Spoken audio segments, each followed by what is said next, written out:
మత మార్పిడులు జరగకుండా చూసుకోవాలని ఆచార్య అభినవ శంకరానంద స్వామి ప్రజలకు హితవు పలికారు. నంద్యాల జిల్లా చాగల్మర్రి మండలం పెదవంగల్లో హిందూ ధర్మం ప్రచారంలో భాగంగా ఆయన ప్రజలకు ప్రవచనాలు వినిపించారు. హిందూ ధర్మం ఆవశ్యకతను వివరించారు. ఈ సందర్భంగా సమరసత సేవాలాల్ మహారాజ్ ఫౌండేషన్ ధర్మ ప్రచార ప్రతినిధులు కరపత్రాలను, స్టిక్కర్లను ప్రజలకు పంపిణీ చేశారు.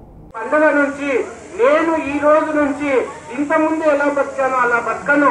నా జీవితంలో నేను మార్పును కోరుకుంటున్నాను, మనశ్శాంతిని కోరుకుంటున్నాను, ధర్మాన్ని కోరుకుంటున్నాను, తృప్తిని కోరుకుంటున్నాను. కాబట్టి నా జీవితంలో ఈ రోజు నుంచి కొద్దిగా మార్పు తెచ్చుకుంటాను. గురువులను గౌరవిస్తాను, దైవాన్ని పూజిస్తాను.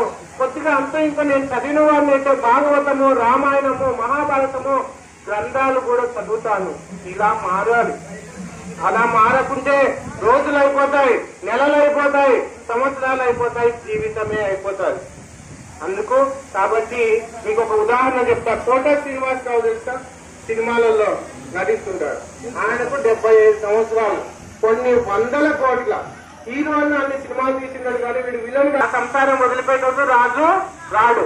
ఒకరోజు ఏం చేస్తాడంటే గురువు గారిని భిక్షకు పిలుస్తాడు. రాజు, గురువు గారు మా ఇంటికి మీరు భిక్షకు రావాలి. గురువు గారు టైం అయినా ఎంతసేపు గంట లేట్ అయింది కానీ రాలేదు. భటులను పంపిస్తాడు. భటులను పంపిస్తే ఆ గురువు గారు ఒక పెద్ద చింత చెట్టుకి ఇట్లా కౌగిలించుకొని ఉంటాడు. కౌగిలించుకొని భట్లు ఎన్నిసార్లు పిలిచినా ఆ గురువు గారు ఆ చెట్టును వదిలిపెట్టి రాడు.